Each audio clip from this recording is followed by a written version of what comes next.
कल्पना कीजिए एक ही ऑफिस में दो लोग काम करते हैं, दोनों की डिग्री समान है, दोनों की मेहनत लगभग बराबर है, लेकिन 5 साल बाद एक व्यक्ति मैनेजर बन जाता है और दूसरा वहीं का वहीं रह जाता है। ऐसा क्यों होता है?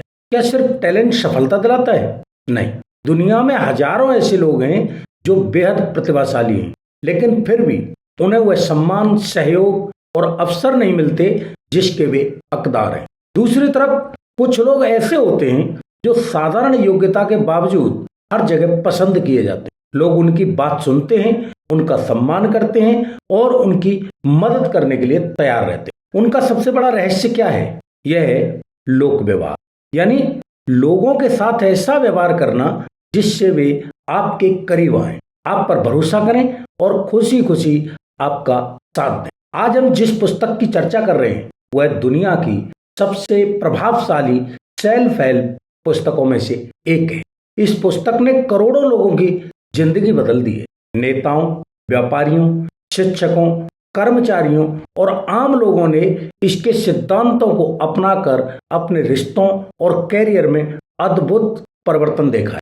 यदि आप चाहते हैं कि लोग आपकी बात सुने, आपको पसंद करें और आपके साथ जुड़ना चाहें, तो यह समरी आपके लिए है। मनुष्य एक सामाजिक प्राणी है। हमारा लगभग हर सपना दूसरे लोगों से जुड़ा होता है। अच्छी नौकरी चाहिए तो इंटरव्यू लेने वाले व्यक्ति को प्रभावित करना होगा। व्यापार बढ़ाना है तो ग्राहकों का विश्वास जीतना होगा।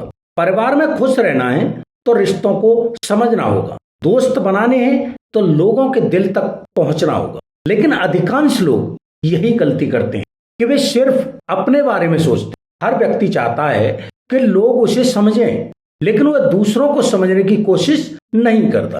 यहीं से ये समस्याएं शुरू होती हैं। लेखक बताते हैं कि यदि आप लोगों के साथ सफल होना चाहते हैं तो सबसे पहले आपको मानव स्वभाव को समझना होगा। और मानव स्वभाव का सबसे बड़ा नियम है, हर व्यक्ति स्वयं को महत्वपूर्ण महसूस करना चाहता है। हर इंसान चाहता है कि उसकी तारीफ हो, उसकी बात सुनी जाए और उसे सम्मान मिले। जब आप ये समझ जाते हैं तब आपके रिश्ते बदलने लगते हैं। पहला सिद्धांत है, आलोचना मत करो। दुनिया में शायद ही कोई व्यक्ति हो जिसे आलोचना पसंद हो। जब हम किसी की गलती बताते हैं तो हमें लगता है कि हम उसकी मदद कर रहे हैं, लेकिन सामने वाला व्यक्ति इसे हमले की तरह लेता है। वह अपनी गलती स्वीकार करने के बजाय खुद का बचाव करने लग जाता है। यही कारण है कि आलोचना अक्सर सुधार नहीं लाती बल्कि दूरी पैदा करती। लेखक कहते हैं कि जब भी कोई व्यक्ति गलत काम करता है उसके पास उसके लिए कोई न कोई तर्क अवश्य होता है। वह अपने दृष्टिकोण से खुद को सही मानता है। इसलिए यदि आप उस पर हमला करेंगे तो वह बदलने के बजाय और अधिक जिद्दी हो जाएगा। इसे एक उदाहरण से समझते हैं। मान लीजिए आपका कर्मचारी कोई गलती कर देता है। आप गुस्से में कहते हैं, तुम हमेशा गलती करते हो। अब सोचिए सामने वाले के मन में क्या होगा? वह या तो बहाना बनाएगा या नाराज हो जाएगा। लेकिन यदि आप कहें, मुझे लगता है यहां कुछ सुधार की जरूरत है, चलो मिलकर देखते हैं कि इसे बेहतर कैसे किया जाए, तो उसका रवैया पूरी तरह बदल जाएगा। आलोचना क्यों असफल होती है? क्योंकि यह व्यक्ति के आत्मसम्मान को चोट पहुंचाती है और आत्मसम्मान हर इंसान की सबसे संवेदनशील जरूरत है। जब किसी का सम्मान खतरे में पड़ता है तो वह सीखना बंद कर देता है और बचाव शुरू कर देता है। इसलिए लेखक कहते हैं, आलोचना करने के बजाय समझने की कोशिश करो। दूसरा सिद्धांत, ईमानदार और सच्ची प्रशंसा करो। हर इंसान भूखा है, लेकिन यह भूख भोजन की नहीं है, यह भूख है महत्व पाने की। लोग चाहते हैं कि कोई उनकी अच्छाई को पहचाने, कोई उनके प्रयासों की सराहना करे, कोई उन्हें यह महसूस कराए कि वे महत्वपूर्ण है। दुर्भाग्य से हम अक्सर लोगों की गलतियां देखते हैं लेकिन उनकी अच्छाइयां नहीं देखते। हम शिकायत जल्दी करते हैं और प्रशंसा बहुत कम। प्रशंसा की शक्ति, एक छोटा सा धन्यवाद किसी व्यक्ति का पूरा दिन बदल सकता है। एक सच्ची तारीफ किसी कर्मचारी का कार्य क्षमता बढ़ा सकती है। एक सम्मानजनक शब्द किसी रिश्ते को मजबूत बना सकता है। लेखक कहते हैं कि सच्ची प्रशंसा और चापलूसी में बहुत अंतर है। चापलूसी नकली होती है, प्रशंसा दिल से आती है। चापलूसी स्वार्थ के लिए होती है, प्रशंसा सम्मान के लिए होती है। इसलिए हमेशा वास्तविक गुणों की सराहना करें। दैनिक जीवन में प्रयोग, यदि आपका बच्चा मेहनत कर रहा है तो सिर्फ परिणाम की नहीं बल्कि प्रयास की प्रशंसा करें। यदि आपका साथी घर के लिए कुछ अच्छा करता है तो उसे सामान्य मत समझिए। यदि आपका कर्मचारी अतिरिक्त मेहनत करता है तो उसे पहचान दीजिए। आप देखेंगे कि लोग आपके प्रति अधिक सकारात्मक हो जाएंगे। तीसरा सिद्धांत है सामने वाले में इच्छा जगाइए। यह पुस्तक का सबसे शक्तिशाली सिद्धांत माना जाता है। लेखक कहते हैं दुनिया में किसी व्यक्ति से काम कराने का केवल एक ही तरीका है, वह है उसके अंदर स्वयं करने की इच्छा पैदा करना। आप आदेश दे सकते हैं, धमकी दे सकते हैं, जबरदस्ती कर सकते हैं, लेकिन इससे आपको सिर्फ अस्थायी परिणाम मिलेंगे। स्थायी परिणाम तब मिलते हैं जब सामने वाला खुद करना चाहे। लेखक एक मछली पकड़ने का उदाहरण देते हैं। यदि आपको मछली पकड़नी है तो आप अपनी पसंद का भोजन कांटे में नहीं लगाएंगे, आप वही लगाएंगे जो मछली को पसंद हो। यही नियम मनुष्यों पर भी लागू होता है। यदि आप किसी को प्रभावित करना चाहते हैं तो यह मत सोचिए कि आपको क्या चाहिए, सोचिए कि उसे क्या चाहिए। सफल लोगों का रहस्य, सफल लोग हमेशा यह समझने की कोशिश करते हैं कि सामने वाला क्या चाहता है। वे दूसरों की जरूरतों को समझते हैं, फिर अपनी बात उसी भाषा में रखते हैं। यही कारण है कि लोग उनका साथ देते हैं। लोगों को पसंद आने का पहला तरीका, दूसरों में सच्ची रुचि लीजिए। बहुत से लोग चाहते हैं कि दूसरे लोग उनमें रुचि लें, लेकिन वे खुद किसी में रुचि नहीं लेते। यह सबसे बड़ी गलती है। लेखक कहते हैं कि यदि आप लोगों में सच्ची दिलचस्पी लेते हैं तो आप बहुत जल्दी मित्र बना सकते हैं। लोगों से उनके जीवन के बारे में पूछिए, उनकी रुचियों के बारे में जानिए, उनकी उपलब्धियों को सुनिए, उनकी समस्याओं को समझिए। जब लोग महसूस करते हैं कि आप वास्तव में उनकी परवाह करते हैं तो वे आपके प्रति खुलने लगते हैं। मुस्कुराइए। यह सुनने में साधारण लगता है लेकिन इसका प्रभाव असाधारण है। एक मुस्कान बिना कुछ कहे यह संदेश देती है, मैं आपको देखकर खुश हूं। मुस्कान रिश्तों के दरवाजे खोलती है। गुस्सा तनाव और दूरी कम करती है। मुस्कान की ताकत, जब आप मुस्कुराते हैं तो सिर्फ सामने वाला ही नहीं बदलता, आपका अपना मूड भी बेहतर हो जाता है। वैज्ञानिक शोध बताते हैं कि मुस्कुराने से दिमाग सकारात्मक संकेत प्राप्त करता है। इसलिए मुस्कान केवल सामाजिक हथियार नहीं बल्कि मानसिक स्वास्थ्य का साधन भी है। लोगों का नाम याद रखिए।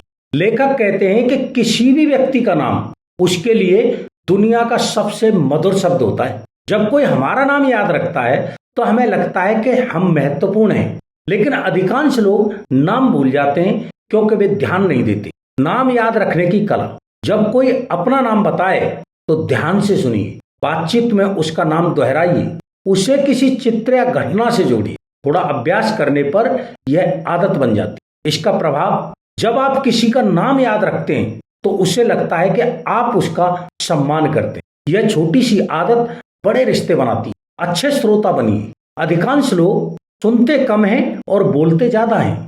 वे सिर्फ अपनी बारी का इंतजार करते हैं, लेकिन जो व्यक्ति वास्तव में सुनना सीख जाता है ना, वह लोगों के दिल जीत लेता है। लोग क्या चाहते हैं? लोग चाहते हैं कि कोई उनकी बात सुने, कोई उन्हें समझे, कोई उनके अनुभवों को महत्व दे। जब आप ध्यान से सुनते हैं तो सामने वाला सम्मान महसूस करता है।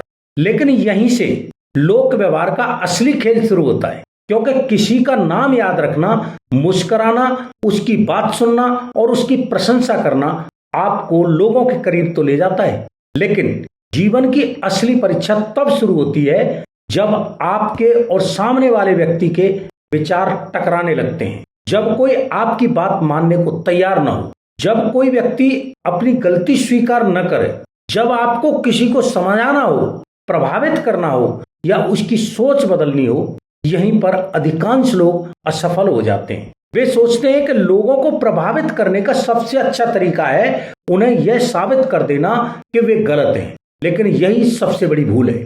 डेल कार्नेगी कहते हैं कि इंसान तर्कशील प्राणी कम और भावनात्मक प्राणी ज्यादा है। हम सब खुद को निष्पक्ष और तार्किक मानते हैं, लेकिन सच्चाई यह है कि हमारे अधिकांश निर्णय भावनाओं से संचालित होते हैं और बाद में हम उन्हें तर्कों से सही साबित करने की कोशिश करते हैं। इसीलिए जब कोई हमारी राय पर हमला करता है तो हमें ऐसा लगता है जैसे उसने हमारी पहचान पर हमला कर दिया हो, और जैसे ही ऐसा होता है हम सच को खोजने के बजाय अपने अहंकार की रक्षा करने लगते हैं। सोचिए, यदि कोई आपके पास आकर कहे कि आपकी बरसों पुरानी सोच पूरी तरह गलत है, तो आपकी पहली प्रतिक्रिया क्या होगी? क्या आप तुरंत कह देंगे हाँ आप सही कह रहे हैं? शायद नहीं। अधिक संभावना यही है कि आप अपनी बात को सही साबित करने की कोशिश करेंगे। आप तर्क देंगे, उदाहरण देंगे, अपने अनुभवों का सहारा लेंगे, और यही काम दूसरा व्यक्ति भी करता है। इसलिए लेखक कहते हैं कि बहस लगभग कभी किसी का मन नहीं बदलती, बहस केवल विरोध बढ़ाती है। यही कारण है कि दुनिया के सबसे प्रभावशाली लोग बहस जीतने की कोशिश नहीं करते, वे इंसान जीतने की कोशिश करते। एक बार एक व्यापारी अपने ग्राहक से किसी तकनीकी विषय पर बहस में पड़ गया। उसे पूरा विश्वास था कि वह सही है। उसने तथ्यों के ढेर लगा दिए, उसने ग्राहक को बार बार गलत साबित किया। अंततः ग्राहक चुप हो गया। व्यापारी को लगा कि वह जीत गया, लेकिन कुछ दिनों बाद ग्राहक ने उसके साथ व्यापार करना बंद कर दिया।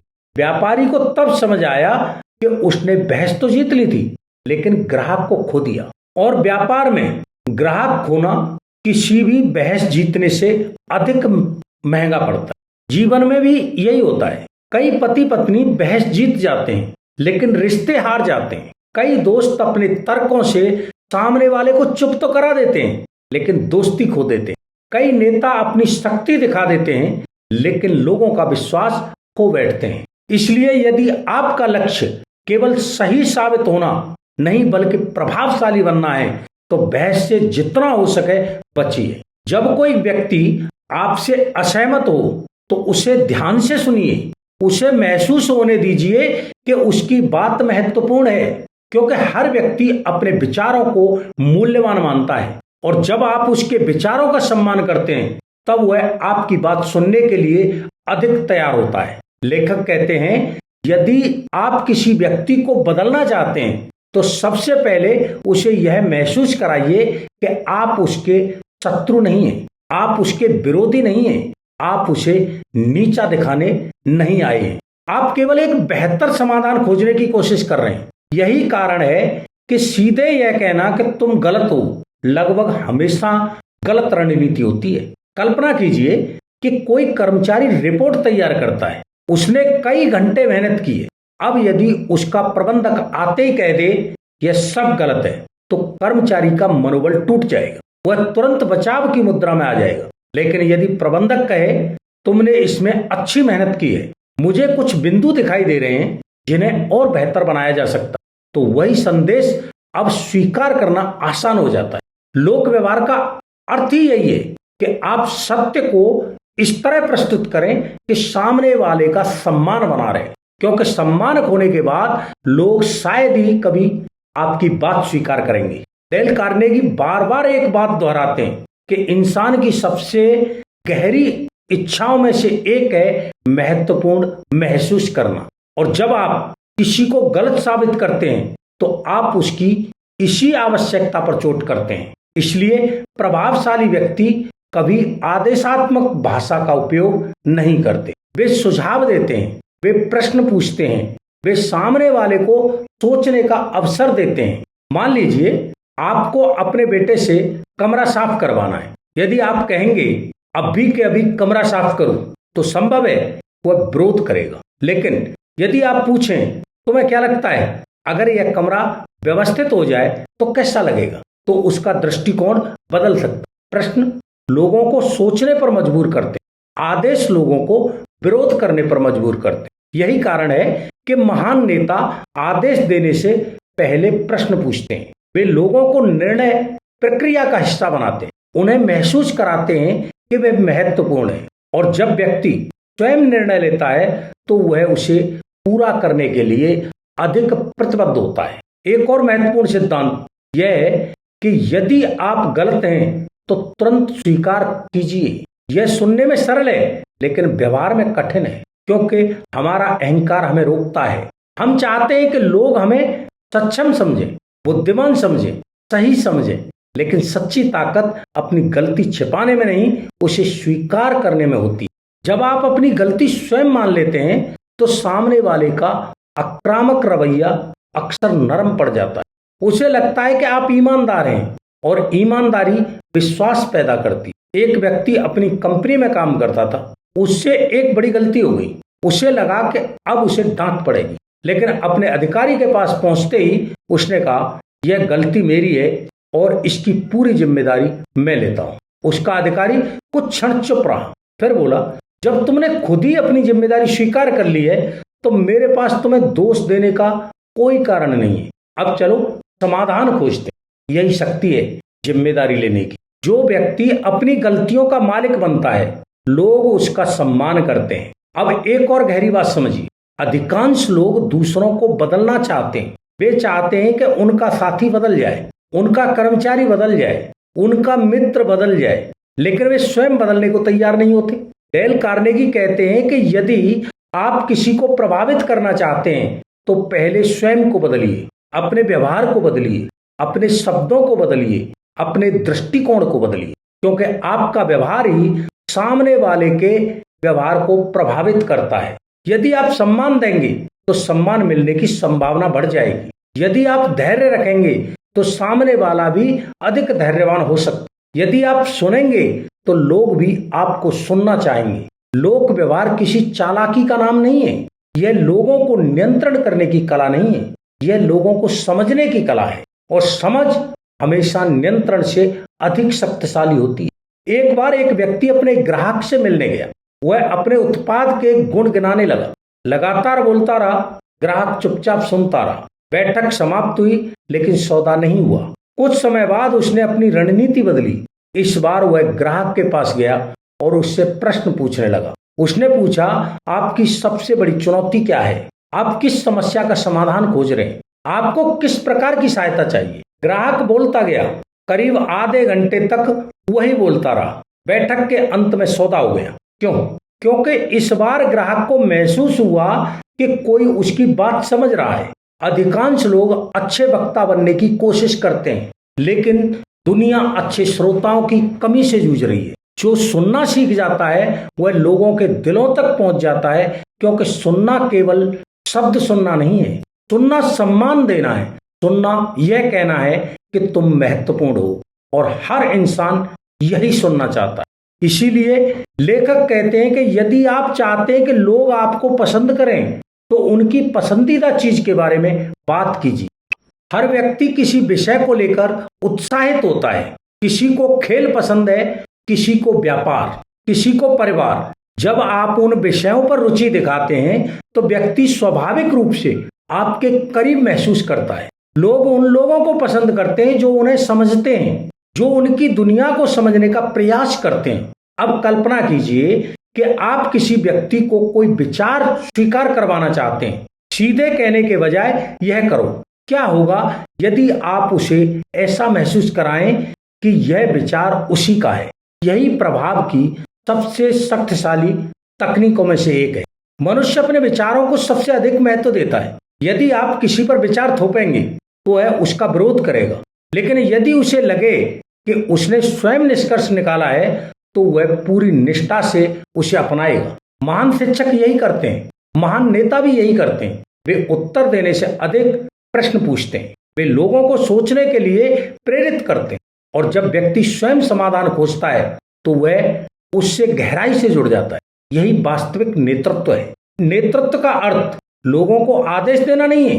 नेतृत्व का अर्थ लोगों के भीतर क्षमता जगाना है, उन्हें बेहतर बनाने के लिए प्रेरित करना है, उन्हें यह विश्वास दिलाता है कि वे कुछ महान कर सकते हैं। और यही कारण है कि कुछ लोग पद के बिना भी नेता बन जाते हैं, क्योंकि लोग उनकी बात मानते हैं, उन पर भरोसा करते हैं, उनके साथ चलना चाहते हैं। उनके पास अधिकार नहीं होता, लेकिन प्रभाव होता है, और प्रभाव हमेशा अधिकार से अधिक शक्तिशाली होता है। जैसे जैसे आप इन सिद्धांतों को अपने जीवन में लागू करना शुरू करेंगे, आप एक दिलचस्प परिवर्तन देखेंगे। लोग आपके साथ अधिक सहज महसूस करने लगेंगे। वे आपकी बात ध्यान से सुनेंगे, वे आप पर अधिक विश्वास करेंगे और धीरे धीरे आप पाएंगे कि लोगों को प्रभावित करने के लिए आपको अपनी आवाज ऊंची करने की आवश्यकता नहीं है। आपको किसी को नीचा दिखाने की आवश्यकता नहीं है। आपको किसी पर शक्ति दिखाने की आवश्यकता नहीं है, क्योंकि वास्तविक प्रभाव सम्मान, समझ और विश्वास से पैदा होता है। और यही वह जगह है जहां अधिकांश लोग असफल हो जाते हैं। वे शक्ति खोजते हैं जबकि उन्हें संबंध बनाने चाहिए। वे नियंत्रण चाहते हैं जबकि उन्हें समझ विकसित करनी चाहिए।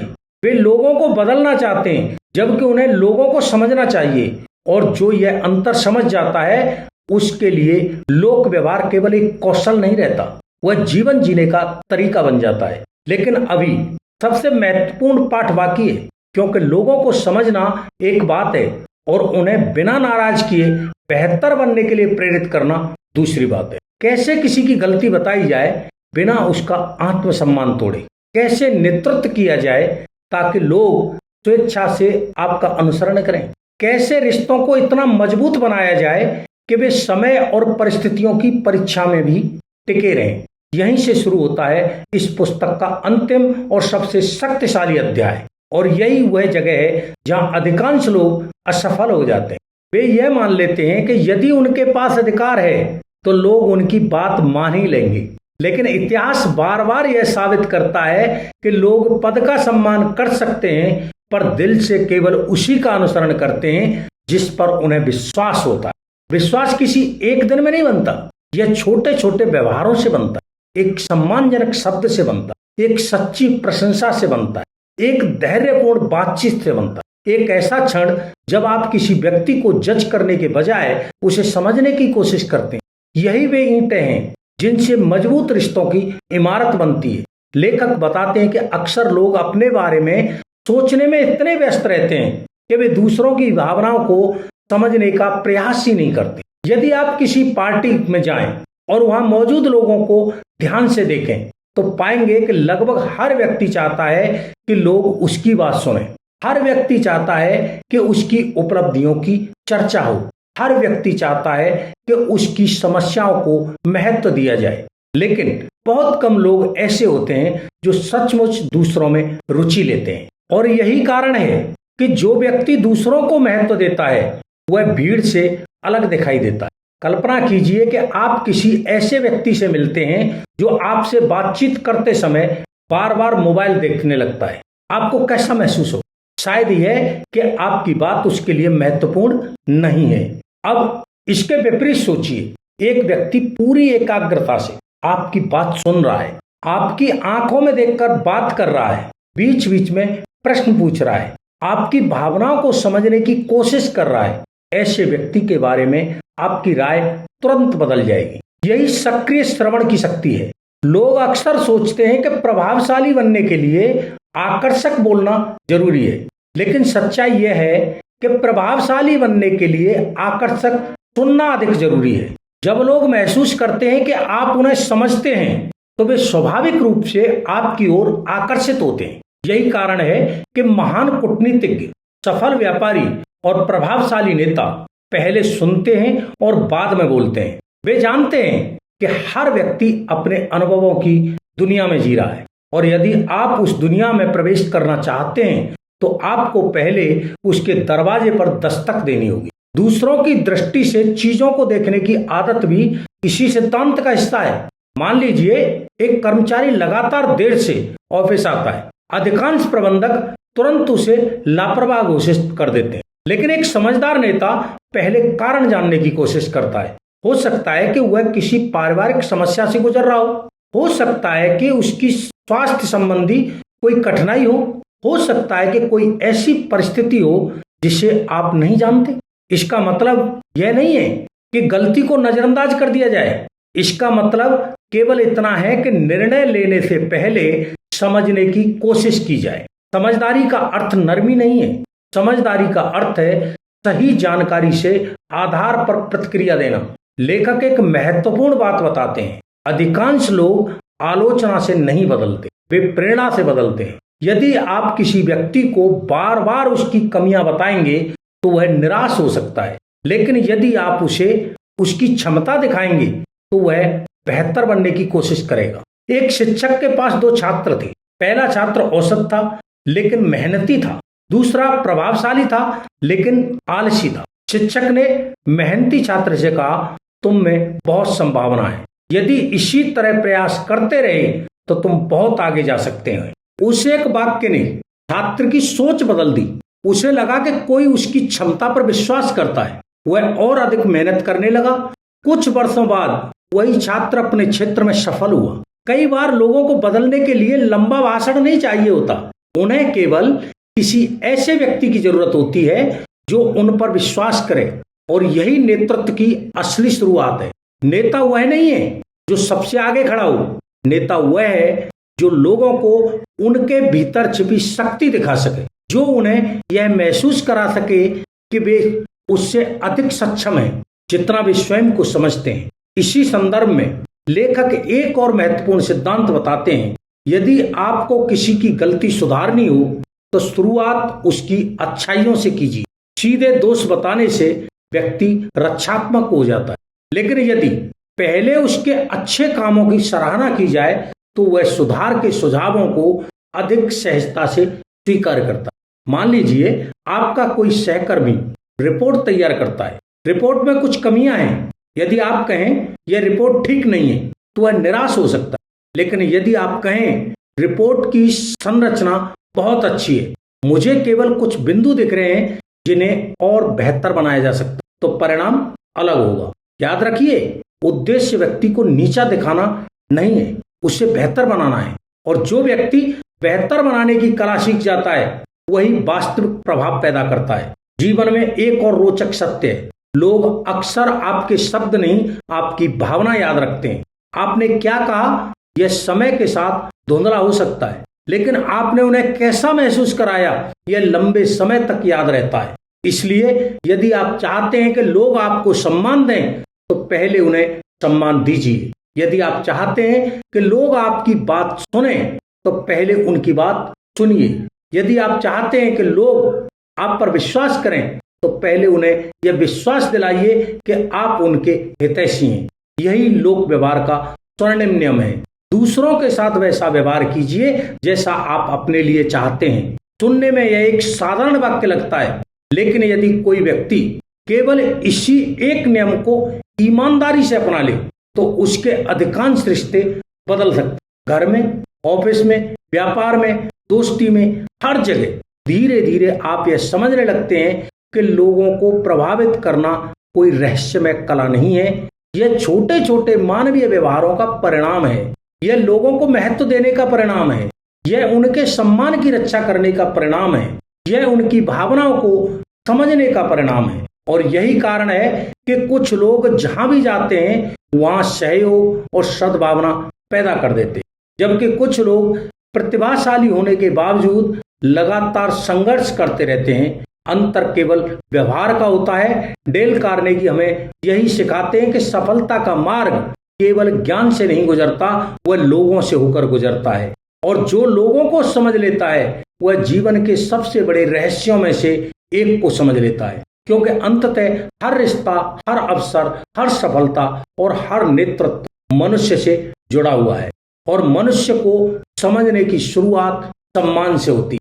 सम्मान से विश्वास पैदा होता है, विश्वास से संबंध बनते हैं और संबंधों से वह प्रभाव पैदा होता है जिसे कोई पद, कोई पैसा और कोई शक्ति अकेले नहीं खरीद सकती। यही लोक व्यवहार की असली शक्ति है। और अब यह शक्ति हमें उस अंतिम चरण की ओर ले जा रही है जहां हम सीखेंगे कि लोगों को बिना ठेस पहुंचाए कैसे बदला जाए, प्रेरित किया जाए और ऐसा नेतृत्व विकसित किया जाए जिसे लोग केवल माने ही नहीं बल्कि दिल से स्वीकार भी करें। यही वह जगह है जहां अधिकांश लोग फिर एक बड़ी गलती कर बैठते हैं। वे सोचते हैं कि लोगों को बदलने का सबसे अच्छा तरीका है उनकी गलतियां पकड़ना, उनकी कमियां बताना, उनकी कमजोरियों पर ध्यान दिलाना। लेकिन डेल कार्नेगी कहते हैं कि यदि आप किसी व्यक्ति को बेहतर बनाना चाहते हैं तो आपको उसके आत्मसम्मान की रक्षा करनी होगी, क्योंकि इंसान सब कुछ खो सकता है लेकिन सम्मान खोना नहीं चाहता।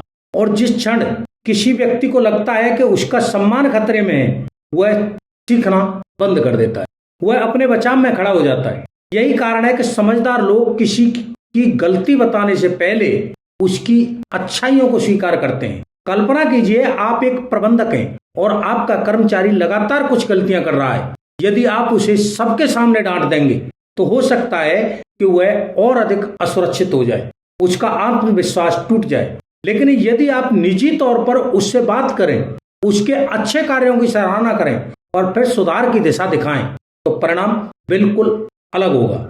लोग तब बदलते हैं जब उन्हें लगता है कि उन्हें सम्मान दिया जा रहा है, न कि तब जब उन्हें शर्मिंदा किया जा रहा हो। लेखक कहते हैं कि किसी की आलोचना करने की बजाय अपनी गलतियों की चर्चा कीजिए। यह एक बेहद शक्तिशाली तकनीक है। यदि आप किसी युवा कर्मचारी से कहें तुम्हें यह नहीं करना चाहिए था, तो वह रक्षात्मक हो सकता है। लेकिन यदि आप कहें जब मैं तुम्हारी उम्र में था तब मैंने भी ऐसी गलती की थी, तो माहौल बदल जाता है। अब आप उसके शिक्षक बन जाते हैं, न्यायाधीश नहीं। और लोग शिक्षकों से सीखते हैं, न्यायाधीशों से नहीं सीखते। जीवन में हर व्यक्ति सम्मान चाहता है। यह इच्छा इतनी गहरी होती है कि कई बार लोग पैसे से अधिक सम्मान को महत्व देते हैं। यही कारण है कि सफल नेता लोगों को आदेश नहीं देते, वे उन्हें प्रेरित करते हैं। वे उन्हें यह महसूस कराते हैं कि वे महत्वपूर्ण हैं। वे उन्हें यह याद दिलाते हैं कि उनका योगदान मायने रखता है। एक साधारण कर्मचारी और एक समर्पित कर्मचारी के बीच का अंतर अक्सर वेतन नहीं होता। अंतर यह होता है कि क्या उसे लगता है कि उसके काम की कद्र की जा रही है या नहीं। इसीलिए लेखक सलाह देते हैं कि लोगों की छोटी छोटी प्रगति की सराहना कीजिए। जब कोई व्यक्ति थोड़ा भी सुधार करे तो उसकी प्रशंसा कीजिए, क्योंकि प्रशंसा एक ऐसा प्रकाश है जिसमें व्यक्तित्व खिलने लगते हैं। सोचिए, यदि किसी बच्चे को बार बार कहा जाए कि वह निकम्मा है तो वह कैसा बनेगा? लेकिन यदि उसे बार बार यह कहा जाए कि वह सक्षम है, बुद्धिमान है और मेहनती है, तो धीरे धीरे वह वैसा बनने की कोशिश करेगा। लोग अक्सर उस छवि के अनुरूप बनने लगते हैं जो उन्हें दी जाती है। इसलिए लोगों को बेहतर पहचान दीजिए, उन्हें उनके श्रेष्ठ रूप की याद दिलाइए। उन्हें बताइए कि आप उनमें क्षमता देखते हैं, क्योंकि कभी कभी किसी व्यक्ति का जीवन बदलने के लिए केवल एक विश्वास भरा वाक्य काफी होता है। नेतृत्व का असली अर्थ भी यही है। नेतृत्व लोगों को नियंत्रित करना नहीं है, नेतृत्व लोगों को क्षमता को जागृत करना है। उन्हें यह विश्वास दिलाना है कि वे अपनी वर्तमान स्थिति से कहीं अधिक बन सकते हैं। दुनिया के महान नेताओं में एक बात समान थी, उन्होंने लोगों को डराकर नहीं, प्रेरित करके आगे बढ़ाया। उन्होंने लोगों को आदेश नहीं दिए, उन्होंने उन्हें उद्देश्य दिया। उन्होंने उन्हें एहसास कराया कि वे किसी बड़ी चीज का हिस्सा हैं। और जब लोगों को उद्देश्य मिल जाता है तो वे असाधारण कार्य भी कर सकते हैं। लेखक बताते हैं कि यदि आप किसी से कोई काम करवाना चाहते हैं तो उसे ऐसा अवसर दीजिए जिसमें वह स्वयं को महत्वपूर्ण महसूस करे, क्योंकि हर इंसान अपने जीवन को अर्थपूर्ण बनाना चाहता है। हर व्यक्ति चाहता है कि उसका अस्तित्व मायने रखे, और जब आप उसे यह अवसर देते हैं तो वह आपके साथ जुड़ जाता है। यही कारण है कि महान प्रबंधक अपने कर्मचारियों को केवल निर्देश नहीं देते, वे उन्हें जिम्मेदारी देते हैं। वे उन पर विश्वास करते हैं, और विश्वास अक्सर यह करवा देता है जो दबाव नहीं कर सकता। अब एक और गहरी बात समझिए, अधिकांश लोग दूसरों को बदलने में इतने व्यस्त रहते हैं कि वे स्वयं को बदलना भूल जाते हैं। लेकिन सच्चाई यह है कि दुनिया बदलने का सबसे प्रभावी तरीका स्वयं से शुरुआत करता है।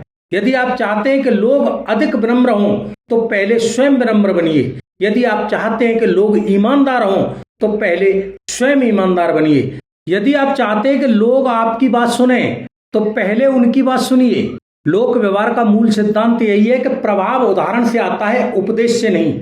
लोग आपकी कही हुई बातों से कम और आपके व्यवहार से अधिक सीखते हैं। इसलिए आपका चरित्र ही आपका सबसे बड़ा संदेश है।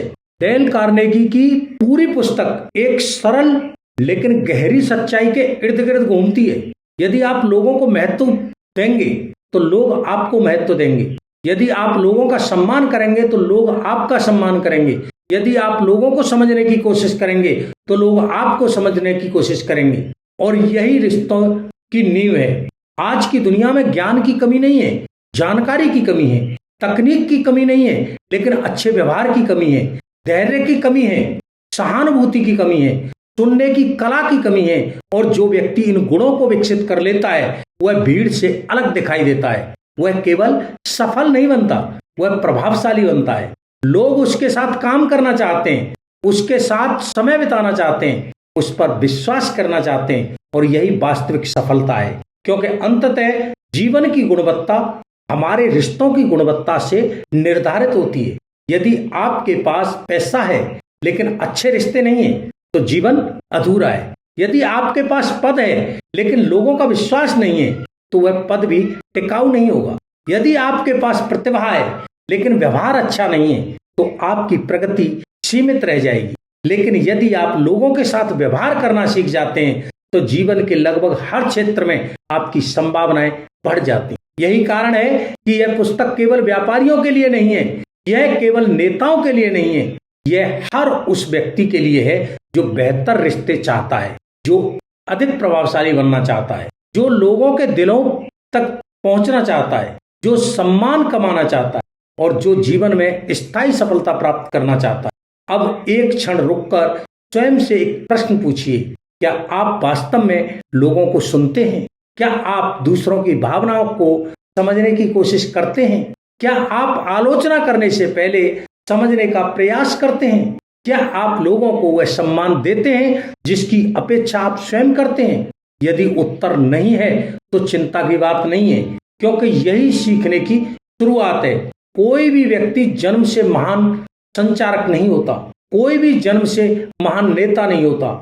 ये कौशल अभ्यास से विकसित होता है। हर दिन थोड़ा बेहतर सुनकर, हर दिन थोड़ा अधिक धैर्य रखकर, हर दिन लोगों को थोड़ा अधिक महत्व देकर धीरे धीरे आपका व्यक्तित्व बदलने लगता है, आपके रिश्ते बदलने लगते हैं और फिर आपका जीवन भी बदलने लगता है। यही इस पुस्तक का सबसे बड़ा संदेश है। दुनिया को बदलने की कोशिश करने से पहले लोगों को समझना सीखिए। लोगों को समझने से पहले स्वयं को समझिए। और जब आप यह कर लेते हैं तो आपके शब्दों में प्रभाव आ जाता है, आपकी उपस्थिति में विश्वास आ जाता है और आपके रिश्तों में गहराई आ जाती है। यही लोक व्यवहार की कला है, यही लोगों को जीतने का विज्ञान है, यही स्थायी सफलता का मार्ग है।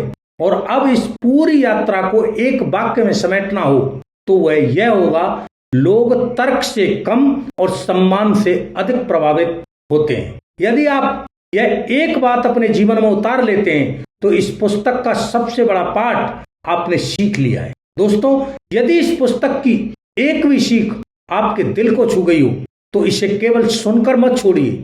आज से एक छोटा संकल्प लीजिए, किसी की आलोचना करने से पहले उसे समझने की कोशिश करेंगे, किसी की गलती निकालने से पहले उसकी अच्छाई देखेंगे और हर व्यक्ति को यह महसूस कराएंगे कि वह महत्वपूर्ण है। यकीन मानिए, यह छोटा सा बदलाव आपके रिश्तों, आपके करियर और आपके पूरे जीवन की दिशा बदल सकता है। अगर आपको यह लोक व्यवहार पुस्तक सारांश पसंद आया हो तो वीडियो को लाइक करें, चैनल एनसीआर रीडर्स क्लब को सब्सक्राइब करें और कमेंट में जरूर लिखें, मैं लोगों को बदलने से पहले उन्हें समझने की कोशिश करूंगा। और याद रखिए, जो व्यक्ति लोगों के दिल जीत सकता है उसके लिए दुनिया के दरवाजे अपने आप खुलने लगते हैं। मिलते हैं अगली शानदार पुस्तक के साथ। जय हिंद।